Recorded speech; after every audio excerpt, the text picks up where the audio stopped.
Jeffery Combs, president and founder of Golden Mastermind Seminars Incorporated. Facebook Live, Tuesday evening, February 19th, 2019. Great to be here with you.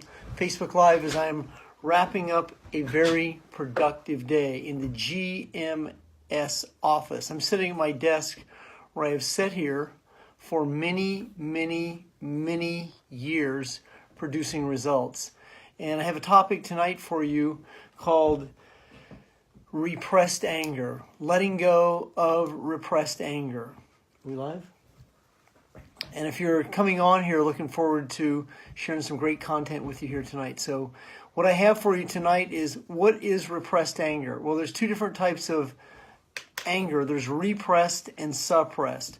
Repressed anger is the anger that we turn inward on self. It is a type of anger that we hold on to, that we keep perpetuating over and over to fulfill our feelings of disappointment. And a lot of the anger that we have, it's not overt. This is more covert anger. This is the kind of anger that you may not appear to be angry, but you're holding on to this anger. This is also the type of anger that creates dis-ease in the body. And if you hold on to a set of feelings and you keep perpetuating the same set of feelings, then you'll continue to attract your reality, the same situation over and over. I wrote this book a little over 2 years ago called The Anger Factor. Now, this book was a direct reflection of a book that I read for years called Angry All the Time. And I was accused of being angry. I had a grind that I would have in my teeth. I created a condition called TMJ, tension mandibular joint. It was that grind that goes like this. And if we hold on to anger, we tend to also shut down parts of our body. So with me, I would hold on to my anger like this, and my left shoulder would go up and my right shoulder would go down, and then I'd get that clenched jaw. I also would take that anger into my sleep with me, and then I would wake up with a subluxation on C1 and C2, the non-dominant side of my neck. And I would overcompensate like this. Now, once again, that's more overt anger. The type of anger that I'm covering for you tonight is called repressed anger. Now, suppressed anger is a different type of anger. That's more out in the open. That's the type of anger where you create mistakes over and over. You lose your composure. You get pissed off. Now, in that type of situation, that type of anger is what also can affect our prostate in men, other organs in women, other body organs that we hold on to. That is the repressed anger. But suppressed anger is a type of anger that's out in the open. You see it. Repressed anger is anger that we internalize. And if we can't find someone to reject ourselves, then we'll reject ourselves. And so that kind of anger is the deep-seated, held-on anger that we continue to perpetuate over and over. That's resentment anger, disappointment anger, and that's the kind of anger that we perpetuate over and over. Now, there's no trick and there's no key to this. The skill is called letting go. Letting go is a skill. It's like hitting a baseball. Once you start to grasp it, the vision of hitting changes. But as long as you're standing behind letting go, don't understand let go, and continue to use word choices that foster anxiety, fear, and doubt, then you'll recreate the same situation over and over to fulfill the same set of feelings. Now here's what I'm going to share with you tonight. As you begin to surrender your anxieties, and surrender has more than one meaning. So surrender is a deeper version of letting go. Surrender means you really let it go. You let go of being right. You let go of making people wrong. You let go of getting even. You let go of envy. You let go of resentment. And letting go is your ability to separate your feelings from the events that you hold on to. Most of your anger is going to be a direct reflection of violations, rejections, abandonments, roles that you had to take on as a child where you lose your innocence, you have to become a grown-up, and you hold on to these repressed feelings, not even knowing why you do what you do. As you become skilled, as you have a better understanding of why you do what you do, then you'll no longer be the mind-body connection to the events that shape your feelings. Now, if you have addiction tendencies, if you're carrying extra weight, or you tend to consume alcohol, or you compulsively debt, or any multitude of situations. That's a more overt type of addiction. But the covert addictions that you hold on to are the emotions that you perpetuate over and over. That is anger, hate, resentment, guilt, shame, abandonment, rejection, overwhelmed feelings, grief, and apathy. These are the emotions that drive anxiety, fear, and doubt. And one of the most common emotions that's going to show up from your past, your present, and your future will be anger, especially the suppressed anger that's overt in the open, and the repressed anger that you hold on to that you don't even understand that you have. Now, I've seen many really good, nice people who tend to have codependent tendencies and issues. They over-obligate themselves. They do more for others than they'd ever do for themselves. They put other people first, put themselves last, and then they wonder why they're so angry. Well, that anger is deep-seated resentment. That's more of an abiding anger that we hold on to. Well, there's a reason we do that. So if you don't understand why you do what you do, then you're going to live in the effects of the feeling. But as you start to have a better understanding of the cause that creates the effect, now you can isolate, you can separate. And that separation of feelings about the events is what allows you to move into a place called recovery. And in recovery, you practice forgiveness. Now, forgiveness is another one of these misunderstood topics. Very few people write about it. Colin Tippin wrote a great book called Radical Forgiveness. He has a website on it, but it's a very underdeveloped topic in personal development, self-improvement. It's talked about in 12-step meetings, but the practice, the articulation, and the mechanism of forgiveness is a lost art. Forgiveness is very similar to letting go because it's the same situation. You go into a relaxed state where you don't concentrate. You go into a relaxed state where you put energy into letting someone, some event, some situation go. You do it through a longer breath cycle, through a diaphragmatic breath. It creates a release in the body, and you put energy into letting someone go, so you're not personalizing the situation, you're not critical about yourself, you're not critical of others. You're able to separate your feelings from the events, the people, the situations, the traumas, the emotions. And as you're able to do this, this begins to free your body in a state of consciousness, elevating your energy. This is what will change who and what you attract. It will show up in work, business, soulmates, vendors, people you collaborate with. Now, if you tend to attract people that you're in conflict with, if you have a real estate project and you just can't understand these people, they're always late, they're behind on the project, they want more money for what you agreed to. I just don't get it. This is just pissing me off. And this is oftentimes what we do. We go into unresolved anger, and we do this in the kitchen, we do it in the bathroom, we do it in the shower, we do it driving the car. It creates road rage. We internalize this, we personalize this, we hold on to it, which creates dis-ease in the body, leads to cancer, leads to other ailments, disabilities, irritable bowel syndrome, prostate challenges, multiple situations. It creates tailbone issues because we set on old pain, creates low back issues, creates money issues, creates a multitude of situations because we hold on to events that do serve us. Now see, this is the contradiction. This is what many people don't understand. It's called the payoff. Why do you do what you do? Well, many people don't understand that they do what they do because they derive a payoff. Addicts hate, that's the word. Addicts dislike, hate, to be honest with themselves about the payoff they get. The number one payoff that you get by being angry is you get to internalize your anger, number one. You get to blame someone else for some of your own shortcomings. You can hold someone else responsible for your feelings. And then you get to target someone else for why you do what you do. My upline, I can't believe this. I'm in an upside down leg going nowhere. If I was just in that perfect spot, I'd be crushing it. Well, you're not, no one else is responsible for your feelings but you.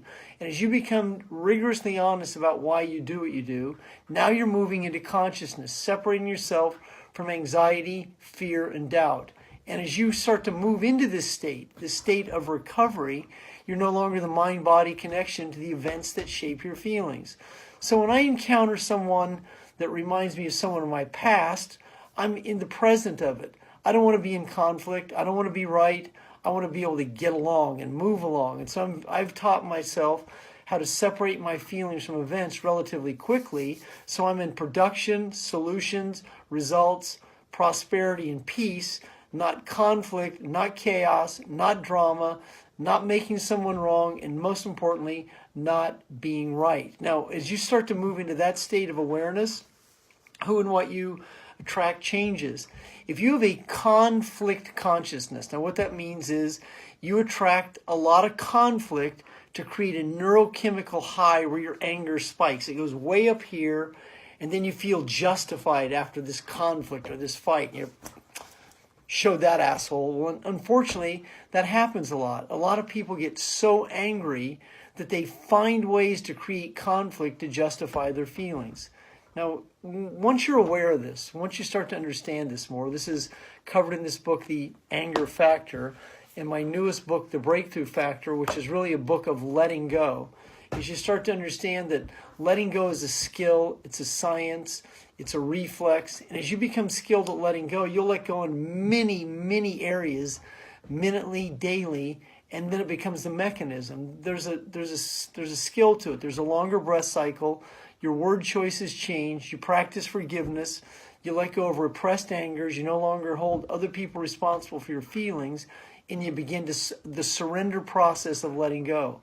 And it's in that surrender process that you elevate consciousness. Now, this will explain the phenomenon they show up.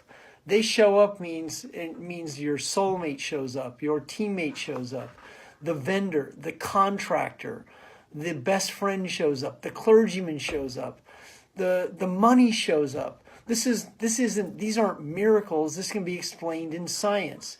This is the science of transformation. This is the reality of letting go. This means the parking space is available for you. All of a sudden the table is there for you. The water parts. I mean, this phenomenon that is phenomenal is called consciousness. And in consciousness, once you start to live and stay in this space, now you open it up to the universe. I see Paula Penez on my Facebook Live tonight. Paul is a top-tier client and a voice coach with me who also teaches a lot of the same philosophies, principles, and neuroscience that I teach. And she's able to assist people with diaphragmatic breathing. Now, if you live in a short breath cycle, pissed off a lot, angry all the time, waiting for someone to violate you so you can prove this always happens to you, this can affect your breath. You either have real high intense energy or real low repressed energy because you internalize your anger. It's either covert, that's the suppressed anger, or it's very covert. If it's covert, that is repressed anger. If it's overt, it's suppressed. So if your anger is out in the open, that's suppressed anger. If it's buried deep inside, that's the repressed anger. Now, that repressed anger is what affects your diseases, your body functions. It's what affects low back pain. It can affect the prostate. It can affect many organs in your body because that's the energy you hold on to. Now, the key to this, the process of this, is letting go. Letting go, though, is a skill. I'm hosting a 2.5-day event called Breakthroughs to Success for my coaching clients. Now, this event is free for coaching clients only. It's not something I sell outside. And in that specific event, it's a 2.5-day event, I facilitate a very deep process of letting go of events that shape the feelings. I'm a master at this. This will be Breakthroughs to Success number 125 over a 20-year career. So if you're fortunate enough to be coaching with me, attend this event, you'll be able to sit in a room of other enlightened entrepreneurs in the same process you are, in the let go process. So in wrapping up tonight's content about anger is going to come from violations, rejections, abandonments, situations you were put in as a child where you lose your innocence either through a molestation, a trauma, a codependent event, or any situation that you had to step to the plate and be a grown-up, and now you become a caretaker, enabler, and over-obligator. And this will show up if you're building teams, cultures, churches. I mean, you'll do more for others than you ever do for yourself. Now, once again, that's not a black and white situation, because it's very noble and it's very compassionate to be able to have fanfare for the common man, to be able to have charitable and random acts of kindness. But the separation between kindness and charity oftentimes gets muddled because of an addiction called codependence. And in codependence, you will tend to over-obligate self, put yourself last, then be disappointed, resentful, and angry that you're not getting the recognition and reward. Now, if you live in a place called self-confidence, your ego thrives on this reward. If you live in self-esteem, you don't require any rewards because task well done is good enough because you're good enough. But if you're not getting what you want, what you feel you're capable of, there's a high probability you're going to be angry and disappointed about this. Now, as you start to separate your feelings from this changes the way your energy projects. So you're not like this. You're not intense. You can be in relaxed intensity. And if you hold on to unresolved anger, there's a high probability that your body is going to be very rigid. And you'll flex and flinch on command, meaning your left shoulder will raise, your right shoulder will drop. It affects C1 and C2 on the upper cervical there. And that's what causes headaches. If you have migraine headaches, it's often a direct reflection of unresolved anger directed at one person, either past or present, that you hold on to. Hay fever is a lot of the same situation. And it's not the cold season that's happening. A lot of times you get congested because of feelings and events you hold on to that you're not able to separate from or let go of. And so you want to be your own naturopathic quantum healer. Well, this isn't this difficult because you can understand mind-body connections that shape feelings, and you can practice letting go as a skill daily. Now, my name is Jeffery Combs. I'm the president and founder of Golden Mastermind Seminars Incorporated. I want to thank all of you who are regular followers, listeners, who are tuning in here tonight, but I'm going to be doing more and more Facebook Lives in 2019, especially on the let go process, quantum healing, how to reverse some of the dis-ease in your body that creates inflammation, how to raise consciousness. So this is all applicable in business, free enterprise, attracting a soulmate, because once you start to move into consciousness, you will change who and what you attract. So as your attractor factor changes, this will change some of who will begin to reveal themselves, show up, opportunities, etc. It's going to be your responsibility to let go of any anxiety about outcomes that hasn't happened, so that you're not anxious about, oh my God, the very person I sought to attract showed up. What am I going to do now? You're going to let go is what you're going to do, and you're going to move into understanding that responsibility is your ability to respond to the stimulus at hand, and you move into relaxed relatability, and you master a new set of reflexes as you let go of the cause that creates the effect. So looking very forward to spending quality time with my coaching clients this weekend, who will be at Breakthroughs to Success number 125. And then next Saturday on March 2nd, I'll be in Saddlebrook, New Jersey. March 9th, I will be in Dulles Airport hosting an event at the Marriott. March 16th, I will be in Spartanburg, South Carolina with Bridget Bartley. March 23rd, I'll be in Las Vegas, Nevada. And March 30th, I will be in my hometown of Kansas City, Missouri. I saw one of my best friends, Michael Accurzo, was on the Facebook Live tonight. Mike and I go back to 1980 when he was a 16-year-old busboy, and I was a 21-year-old waiter in a 5-star restaurant. So, Mike, love you, my brother. So anyone that's on the call on the Facebook Live tonight that's looking for some deep insight on how to break through, that you can purchase that book on my website, or how to let go of unresolved anger. I also offer free 20-minute coaching sessions to people who are serious, not curious, who are committed, not interested, at really letting go of anxiety about outcomes that haven't happened and being able to move into higher states of consciousness. Now, also, this spring I'm going to have a landmark event called Protege Writer Speakers Workshop. I'm changing the formula to that. I'm bringing T.C. Bradley, who assisted me to take this book to bestseller in 2 different categories on Amazon in a 2-day period. TC is going to be one of my keynote speakers. I'm going to have Carla Vilches, Cara DeSico Sandre, who unequivocally are quantum healers who can assist you with healing on command. And I mean, I know this is a product testimony, or product claim, but these are the type of women who can really assist you to quantumly heal in a relatively short period of time. Paula Penna will be a keynote speaker at that event, as she will be assisting people to really raise their consciousness through voice casting and really raising energy and improving your voice. I'll have Brittany Cara, who's very, very iconic when it comes to building large databases and lists online. And I will have Bridget Bartley, who was an absolute master at LinkedIn. So those are some of the events I have coming up in the very near future. I promise to be doing more Facebook Lives late at night like this at 11 p.m. Eastern Standard Time, because for those of you who really love to burn that midnight spiritual oil, I'm like that myself. So Jeffery Combs, President and Founder, Golden Mastermind Seminars Incorporated. You have a great evening.